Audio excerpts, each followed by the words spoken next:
এখানে তো জায়গাটা কম, এই জন্য একটা ব্রেকফাস্ট কাউন্টার ঠিক এটা বলা যাবে না, জাস্ট ব্রেকফাস্ট কাউন্টারের মতনই কিছু একটা করা হয়েছে, এখানে বসে চপিং টপিং করা যাবে। তো তার সাথে সাথে এখানে একটা এটাতে ড্রয়ার সেকশন দেওয়া হয়েছে এবং নিচে দুটো স্টোরেজের জায়গা করা হয়েছে। আর উপরে একটা ছোট মতন একটা ক্যাবিনেট করা হয়েছে যাতে এটা করা হয়েছে। কিচেনে এখানটায় হচ্ছে দেখুন, আপনার যে ওনার যে অ্যাকোয়াগার্ডটা থাকবে সেটা এখানে চলে যাবে, হাইড হয়ে যাবে, অ্যাকোয়াগার্ডটা দেখা যাবে না।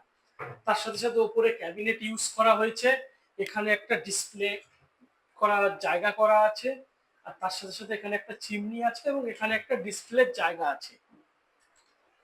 এবার নিচের কাউন্টারটাতে এখানে ট্যান্ডাম ইউজ করা হয়েছে, এই একটা ট্যান্ডাম বক্স, এই একটা ট্যান্ডাম বক্স।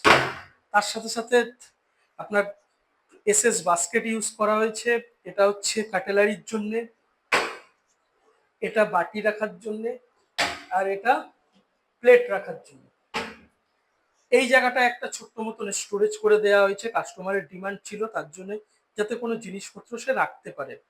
আর গ্যাস ওভেনের জন্য এই কর্নারটা করা হয়েছে, এই কর্নারে এখানটাতে চিমনির এখানটা আপনার গ্যাস পাইপ বের করার জন্য একটা হোল করা আছে, তো এখান দিয়ে পাইপটা বেরিয়ে এখানে কাউন্টারটা বসবে।